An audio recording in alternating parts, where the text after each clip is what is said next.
champagne is for the podium. And if you place on the podium, that means you've done really, really good, kid. Drink all the champagne you want. A winner is you. Tastes like victory. Gran Turismo is based on the mega popular long-running video game franchise about very detailed cars, detailed weather patterns, detailed tracks, a lot of obsessive compulsion over all the details to make the most realistic driving or racing simulator ever. And while I played a couple of the Gran Turismo games, I can't really tell you that they necessarily grabbed me. I'm not much into racing. I prefer to go my own pace. I don't mind driving fast, but I just can't get into that stuff. I mean, sure, playing Daytona USA on a Sega Saturn was kind of fun and in the arcade, but Gran Turismo, very popular. Millions upon millions upon millions of people worldwide love getting on the information superhighway, as the kids say, or used to say, and I am certainly not somebody that is in tune with what any young people say. You damn kids, get off my lawn. That being said, Gran Turismo, another video game movie. And Sony, Columbia Pictures, and PlayStation Productions said, Neil Blomkamp, direct this movie, please. The Sonic movies were successful. Super Mario Brothers was successful. Even though this movie was already filmed by the time the Super Mario Brothers movie came out and made over $1 billion at the box office. But Sony's like, shit, we want to make this successful. And they love the video games. Kids love the video games these days. So let's do that. Let's throw millions of dollars and more millions of dollars and more marketing and everything. Let's get Orlando Bloom, Jaimin Hansu, David Harbour, who was in Violent Night. And let's get Archie Madekwe, and I hope I pronounced that right. He was in Midsummer. Man, he was wild in that. That whole movie was wild. Very wild. Midsummer has nothing to do with Gran Turismo. I just wanted to get that a shout. Florence Pugh also. My God.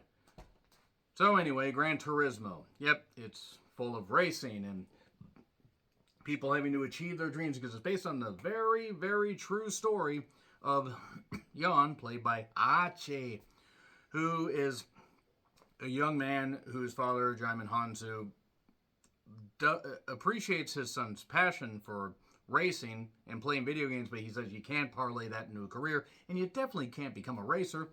And his mother tries to encourage him. His mother, played by Jerry Horner. Ginger Spice, yes, one of the Spice Girls was in this. Still looks beautiful. But he has a brother that is trying to get into playing soccer or football, as it were. But Jan wants to race. He wants to race.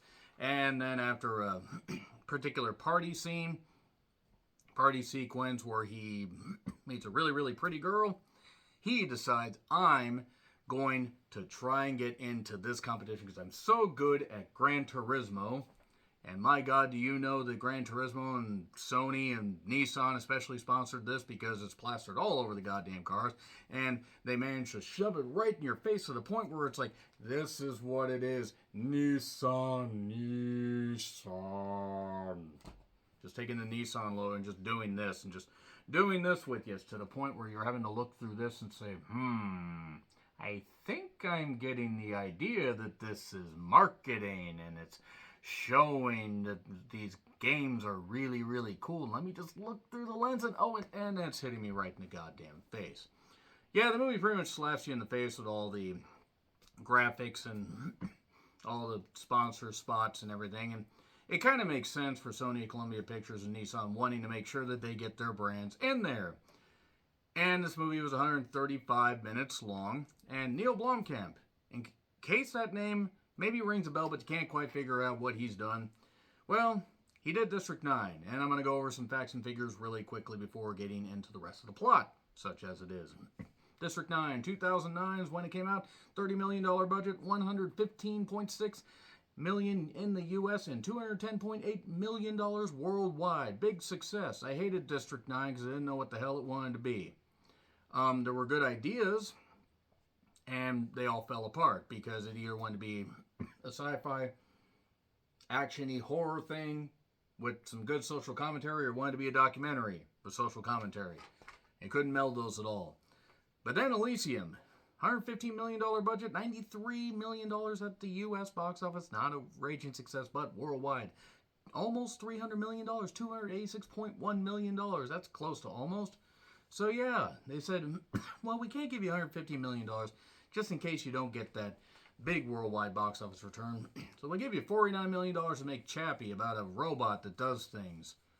And that made $31.5 million at the U.S. box office, almost $103 million at the worldwide box office. So, okay.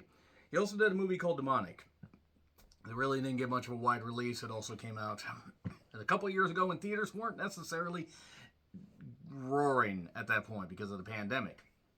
But with Gran Turismo, we have another video game movie.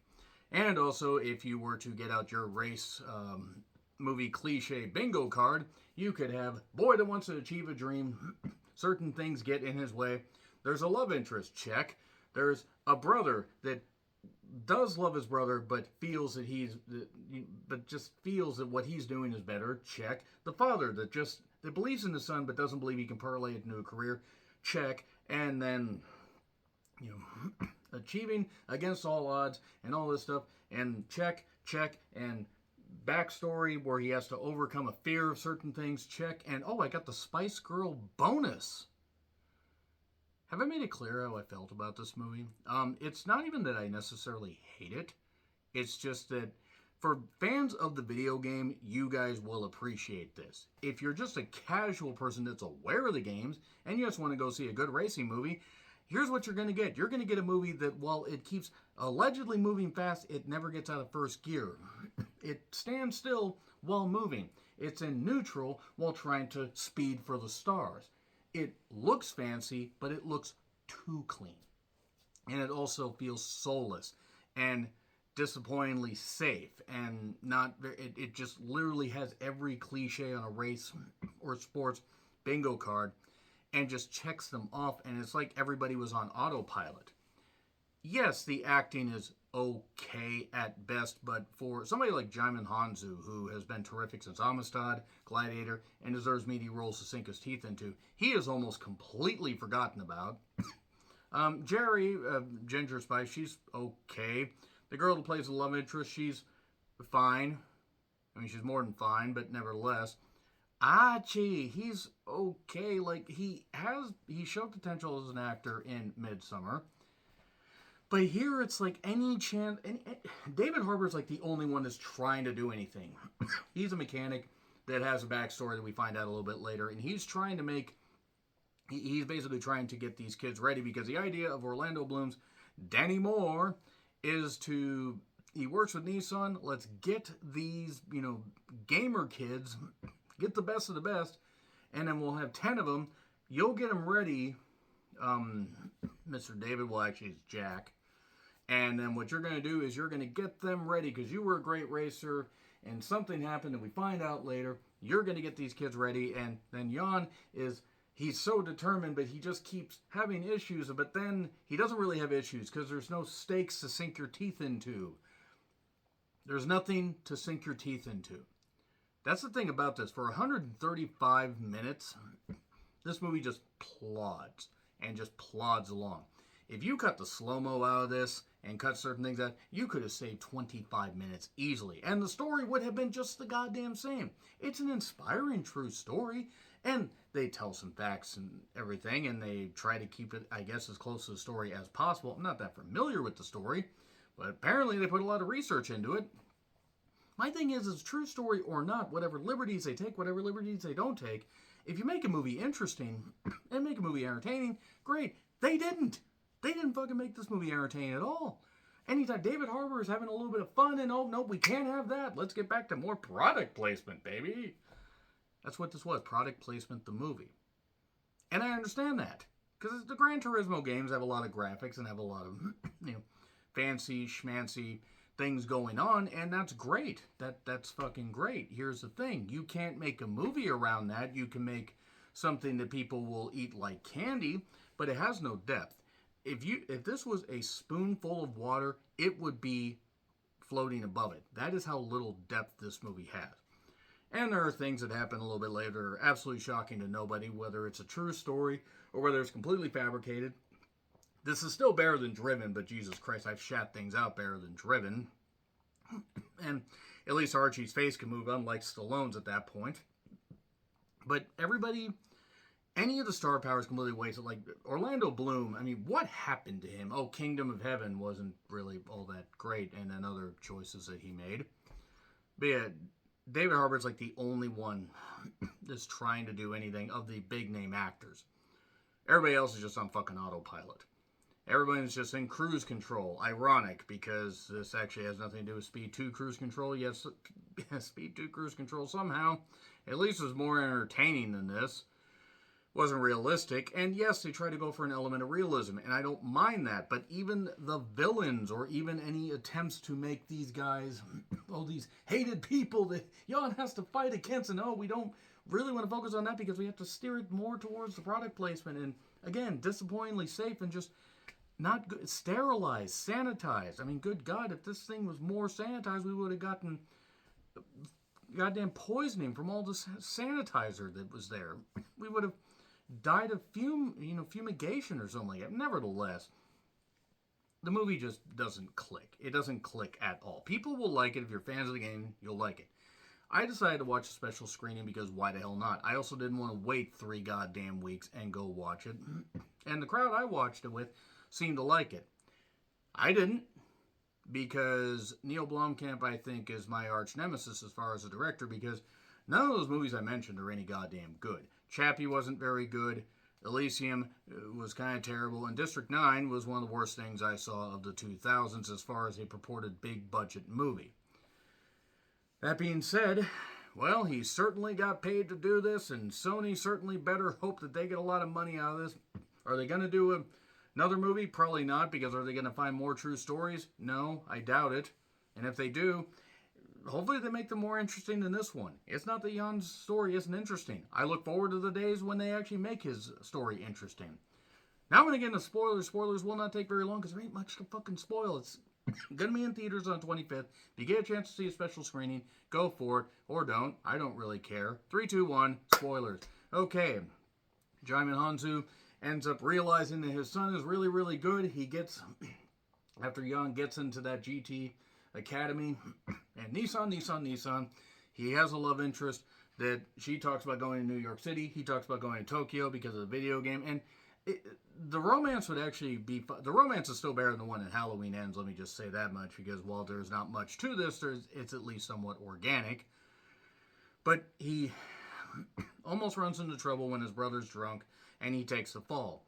And then he does the race, and, manages to do the simulation, win it, and then him and Jack have to bond. Jack doesn't think that he's got what it takes, but then realizes he got what it takes. There's a photo finish in one race with that U.S. guy named Matt, where Orlando Bloom wants, the U.S. guy who's more charismatic and more marketable. But Jack's like, no, Jan won. And then Jan gets a chance to get his big old license. And he gets his license on the final race of the entire, I think it was in the UAE, the United Arab Emirates, somewhere. I don't know where the fuck it was. I don't care. And he manages to get his FIA, their fuck him in the ass license. And then he has a bonus. He flies his girlfriend over. They have a party. They do all this. And then he's on a German track. And it ends up crashing his car because it catches on this turn. It catches like this. It crashes. And then it goes right into the goddamn spectators and kills a spectator. He's all broken up, all upset. His parents are calling him. He doesn't bother contacting his parents for a while. So, for all they know, he's legally dead. And then the girlfriend's talking to him, and he talks to the mother, and he realizes he has to overcome all this. And Jack tells him, because Jack used to work with this really dickish guy in a gold car. I think his name was Nicky. I don't really care, because his character is so thin and threadbare. It's like rice paper. It doesn't matter. He ends up leaving as their mechanic, and he decides to become the mechanic here. Him and Jan Bond, not Jan de Bond. And then he talks about this track, the Le Mans. Hey, college boy. It's a 24-hour, three-man race where they work in shifts, 24-hour race going from 3 p.m. to 3 p.m. the next day is fucking stupid, but whatever. What do I know about racing? And what happens? They place on the podium. And the champagne thing, the one I use as a prop for, this comes from an old place that I used to work at, by the way, nearly 10 years ago.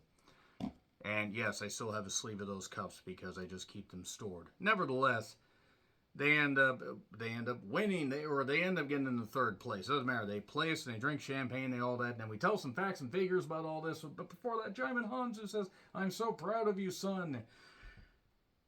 This was a waste. This was a waste. Such a goddamn waste. By the way, it's apple juice. Just want to say that. Apple juice. I don't actually drink alcohol. I felt like I needed to drink alcohol after this goddamn movie. Because it wasn't any fucking good. Neil Blomkamp strikes again. Or strikes out. That's it. I'm sorry. Detail aside, this was bland and this was boring. And it was soulless. It gets an F. It gets an F. There you go. Let me know your thoughts in the comments. Like, share, subscribe, Twitter handle in the description. I'm John Ritlin. I'll see you soon.